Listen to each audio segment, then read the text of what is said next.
So Sedona doesn't care that I haven't unloaded the hay yet. She just wanted to come over, take a little munchie. Figured, yeah, that's good. She's totally making a mess. But yeah, this is looking pretty good. This is fertilized coastal. This is actually second cut. It's time to unload this bad boy.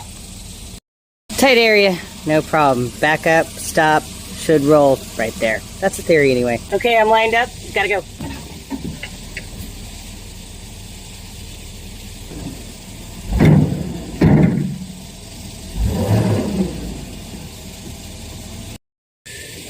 All right, now I get to flip it.